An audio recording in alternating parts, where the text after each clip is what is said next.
High everyone, welcome back to my channel. আশা করছি তোমরা সবাই খুব ভালো আছো। নতুন বছরের প্রথম ব্লগ এটা আমার চ্যানেলে যাবে।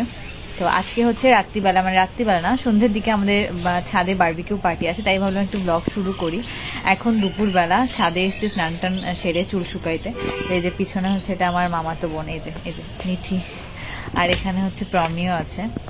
তারপরে এখানে এই যে দেখো বিড়াল, ছাদে বিড়ালটা অনেকগুলো বেবি দিয়েছে। কয়টা রে? 2টা মনে হয়, 3টা বাচ্চা হয়েছে বিড়ালটা। তো দেখো, ব্লগটা দেখতে থাকো, দেখি আমি কতটুকু কন্টিনিউ করতে পারি। আমি তো এখন ব্লগ করতেই পারি না। যে মিনি, কেমন আছিস মিনি? মিনি, মিনি আমাকে তো চিনে না গো, মিনি মিনি করে ডাকতেছি। কিন্তু বিড়ালটা পোষা কিছুই করে না, থাকে ছাদের মধ্যে। আমাদের বিড়াল। এই দেখ, এই যে দেখো বিড়ালের 3টা বাচ্চা।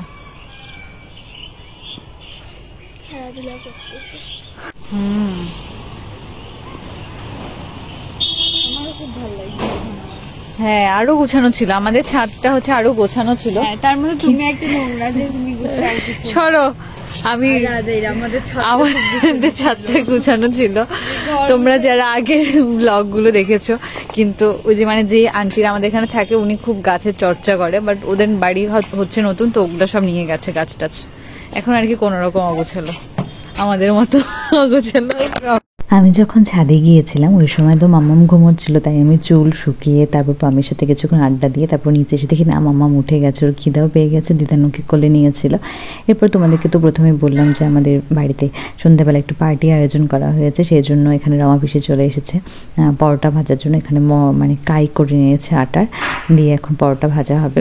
এখানে আমার ফ্রেন্ড এসেছিলো, ও কিন্তু জানতো না যে এখানে পার্টি হবে, ও যেহেতু বেশ, তো ওকে আর বলিও নি। তো ও এমনি এসেছিলো মামির সাথে দেখা করতে, তো ভালোই হলো। আর এখানে ওর বাবাও চলে এসেছে, বাবার সাথে বাবা মেয়ে গল্প করছে দুজনে। আর এদিকে আমি তো ভাবলাম যে ছাদে সব কিছু হয়ে গেছে, প্রমিকে বলেছিলাম ভিডিও করতে। এগুলো প্রথম দিকে ভিডিও, যখন আমরা ছাদে যাইনি। এখানে অথই এসছে, অথই এগুলো করতে পারে। মেইনলি আমি এটা উদ্যোগ তুলেছি যে বাড়িতে একটু করার জন্য পার্টি মতো। 31 সবাই করেছিল বাইরে, তো আমি তো আর যেতে পারিনি। তো মাকে বলেছিলাম যে এখানে করবো বাড়িতে, তো এখানে সব কিছু অথই তোর নিয়ে এসছে, ওরা বাইরে করেছিল। এখানে একটু প্রবলেম হয়েছে, কয়লা দিয়ে মানে ধরাতে পারছিল না। তারপরে আবার চিকেনটা ম্যারিনেট করা হয়েছিল, সেটা ভালো মতো কাটা হয়নি, যেহেতু আমাদের বাড়িতে তো প্রথম করা হয়েছে, এর আগে কোনোদিন করাও হয়নি, অত আইডিয়াও ছিল না। কাটতে বলা হয়েছিল, কিন্তু সে ভালো মতো কাটেনি, যার কারণে ভিতরে মশলাগুলো ভালো মতো ঢোকেনি। প্রথম দিকেরগুলো অত ভালো হয়নি, একটু কাঁচা কাঁচা ছিল। পরে তো আমরা ভাবছি যে হয়ে গেছে, আমরা খেতে গেছি। মা বললো যা খেয়ে আয় তাড়াতাড়ি। তো মামাকে মার কাছে রেখে ছাদে, ওকে সন্ধ্যাবেলা আমার রাত্রিবেলা নিয়ে যায়নি, তো আমরা গিয়েছি। এসে দেখি যে এই অবস্থা। এখানে আমার বর মহাশয় বসে পড়েছে, ও আবার ঠিকঠাক করে দিল, দিয়ে ও বলছে যে আমি দেখি একটু করব। তো ও এখানে আবার পরের চিকেন যেগুলো ছিল সেগুলো এখানে অথই হচ্ছে ভালো মতো কেটে দিচ্ছে, যাতে করে মশলাগুলো ভিতরে ভালো মতো ঢুকে যায়। তারপরে আবার চিকেন বসানো হয়েছে।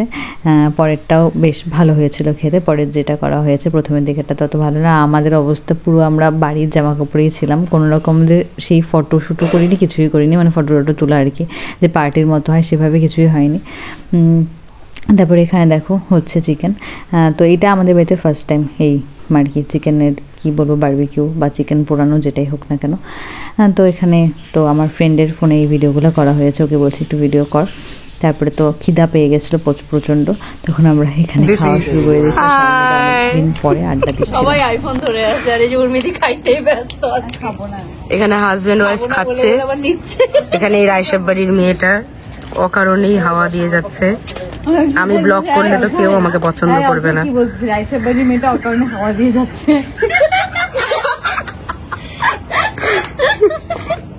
অনেকদিন বাদে তোমাদের সাথে একটা ব্লগ শেয়ার করলাম, কেমন লাগলো অবশ্যই জানিও। টাটা।